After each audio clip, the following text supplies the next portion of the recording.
Pessoal, se chegaram a acompanhar a MTV Brasil, eu falo aqui abertamente, falo para todo mundo, que a MTV Brasil foi o último grande movimento cultural brasileiro voltado para o jovem.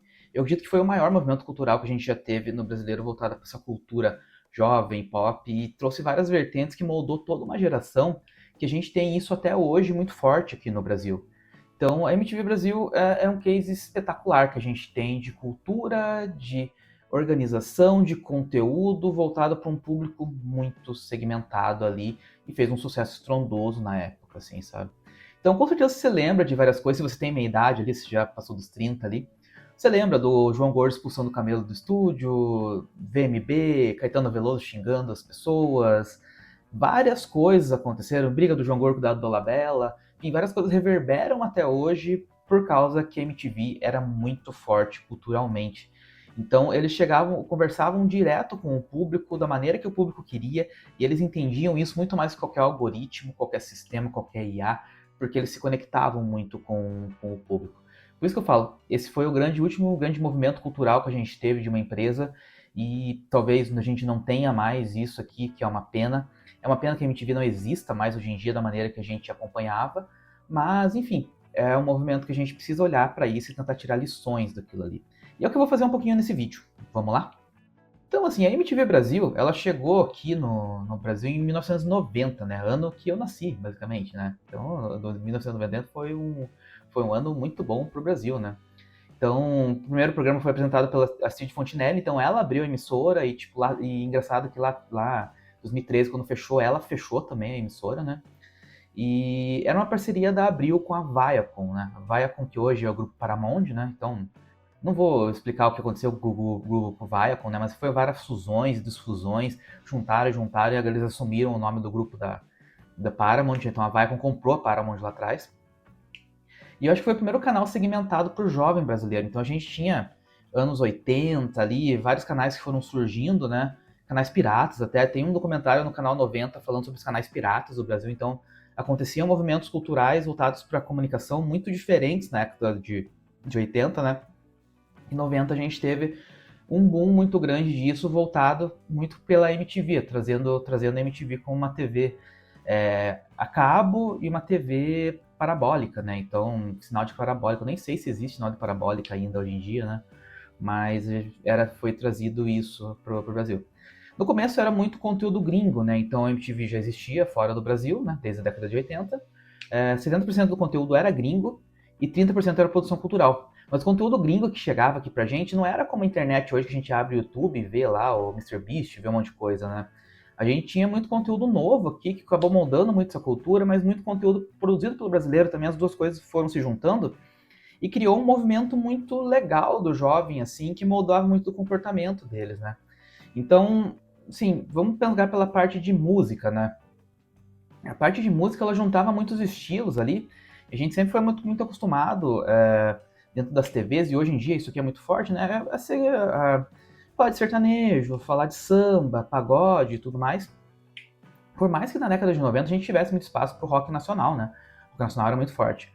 Mas a gente conseguiu trazer coisas diferentes ali, tipo, muito espaço para Planet Hemp, Racionais, Pitty. Tinha uma mistura de gêneros que acabou moldando muito esse jovem. Então, o jovem que é da minha geração, você pode ver que ele não tem muita frescura de escutar música, assim, sabe? Ele escuta rock, ele escuta rap, ele escuta vários movimentos diferentes ali, e ele não tem muito essa de, eu só gosto disso, sabe? Então a MTV acabou moldando uma multidisciplinaridade cultural muito legal.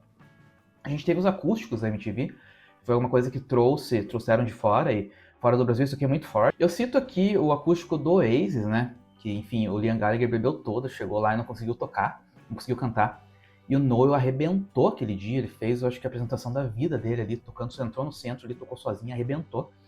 Isso foi trazido para o Brasil, a gente tem acústicos muito fortes, do Marcelo D2, a gente tem do Charlie Brown Jr., Titãs, enfim. Vários desses acústicos ficaram lendários no Brasil. A gente tem uma programação também muito diferente que tinha da programação normal, Disque MTV, Beija Sapo.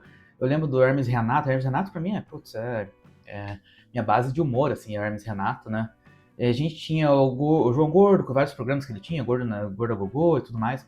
Rock Go, cara, era um negócio assim que, cara, a gente via os artistas jogando bola, era muito foda aquilo, era muito massa.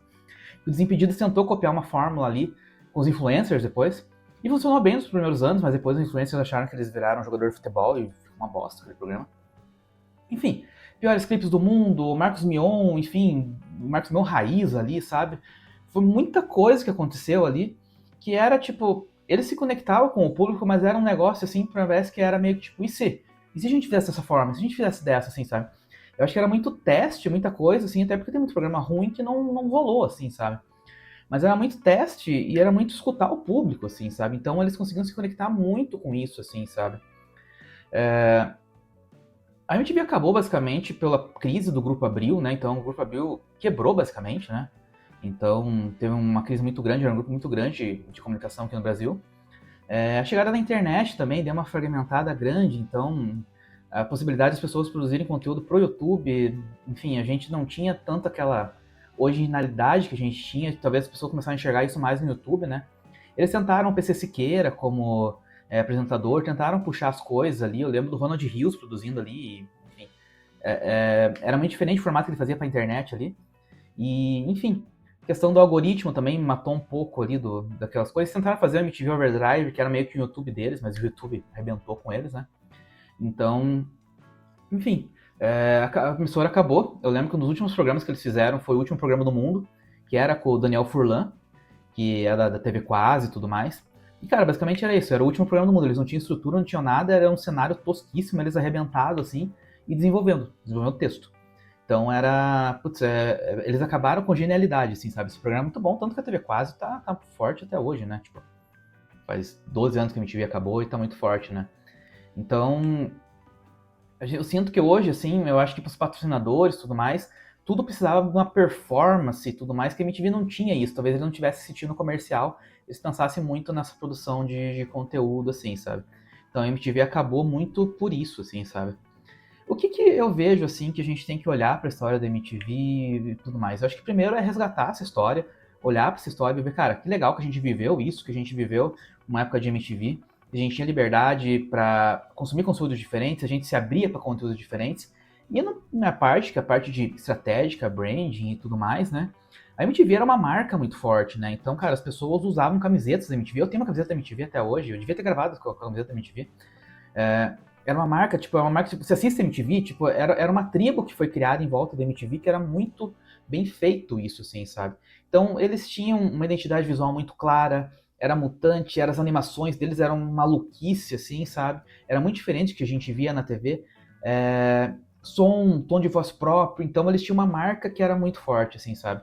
O branding deles não era só um visual bonito, assim, era uma atmosfera, era toda a comunidade, era eles fazendo os programas na praia, a galera se reunindo, a galera tinha orgulho de dizer que assistia MTV. Parece que você assistia MTV e você entrava num outro mundo, assim, sabe? Eu lembro que na minha escola, tipo, era uma TV a cabo, né? A pessoa não assistia MTV na minha escola, né? Estudava na escola estadual. Então, parece que eu tinha mais informações das outras pessoas, assim, sabe? Quando eu me reunia com pessoas que assistiam MTV, era um negócio, meu Deus, você assiste MTV também, sabe? Tipo, era um negócio massa, assim, sabe? E, enfim, eu lembro da gente se reunir entre amigos ali na vila onde eu morava ali, onde eu, enfim, morava, né? Eu não moro mais lá, né? É que eu moro em Uvarã, moro no bairro, né? Eu não moro mais. Enfim, disclaimer aleatório. É, enfim, da gente se reunir para assistir o Cover Nation, assistir programas assim, porque era um negócio que era culturalmente muito legal, assim, sabe? Então eles faziam o que eu chamo de branding cultural, assim, sabe? Era a cultura que era criada da MTV para daí virar marketing, para daí virar todo o contexto, e isso gerava conteúdos para eles que eles podiam usar dentro da programação deles, assim, sabe? Eu vejo que hoje as marcas querem muito engajamento, números, algoritmos, e a MTV tinha uma questão de pertencimento que era muito forte, sabe? Que eles criaram esse pertencimento muito forte. Eles tinham uma coragem muito grande de errar, então, enfim, que hoje em dia talvez foi isso que fez eles quebrar, talvez, porque hoje em dia com a internet a gente não tem essa possibilidade de errar tão forte. Eles erravam, testavam, eles tinham uma liberdade criativa muito grande, então era muito doido isso, assim, sabe? O que eu vejo que a gente tem que pensar isso para nossa empresa? Como a gente consegue colocar essa sensação de pertencimento e de criação de comunidade para fazer uma marca que seja forte realmente para nossa empresa, assim, sabe? Como eu consigo criar tudo isso, uma atmosfera, e criar uma marca que seja autêntica de verdade. Eu vejo todo mundo falando de autenticidade hoje, basicamente autenticidade pra galera é colocar um blazer e falar, seja você mesmo. Cara, não é isso, é tipo, cara, eu vou fazer o que eu acho massa, o que eu acho legal e o conteúdo que vai conversar com o meu público, E tanto faz o algoritmo, tanto faz se vai performar ou não, eu vou fazer o meu e eu vou insistir nisso, assim, sabe? Então é pensar nisso, tipo, eu já citei aqui a minha empresa nesse momento, assim, sabe? Eu acho que eu moldei muito minha empresa pro mercado e esqueci um pouco da atitude que ela tem que ter, sabe? E eu vou retomar isso muito forte, sabe? A gente viu uma das inspirações que eu tenho muito pra isso, assim, sabe? Se você é criador de conteúdo, designer, estrategista, você tem uma herança criativa que é muito tua. Então use muito isso, assim, sabe? E não tenha medo de errar, não tenha medo de tentar, não tenha medo de fazer diferente, assim, sabe? Porque, enfim, a MTV acabou, mas ela pertence ainda. Talvez ela acabou por erros de negócio, sabe? Mas a marca ainda é muito forte, ela tá aí até hoje e, cara, a gente lembra disso com muito carinho, assim, sabe? Então, se a gente conseguisse juntar todas as forças de marca com uma estratégia de negócio der certo, talvez a MTV estivesse até hoje muito forte, sabe?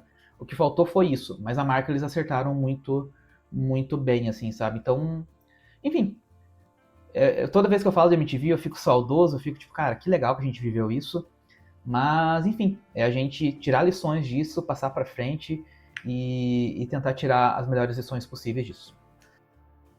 Pessoal, então é isso aí. Pra quem me acompanha aí, quem quer me acompanhar, se inscreve no canal. Bora lá, vamos fazer uma força, manda pros amigos, manda pra quem já acompanhava a MTV, pra quem tem essa nostalgia da MTV, que lembra dela, quem assistia com você. Manda aí, dê like, compartilhe e bora lá, vamos fazer esse conteúdo chegar a mais gente e me responde nos comentários se você assistia MTV, o que você lembra, qual que é a tua principal lembrança da MTV na época. Enfim, eu acho que isso pode ser bem bacana. Beleza, pessoal? Valeu!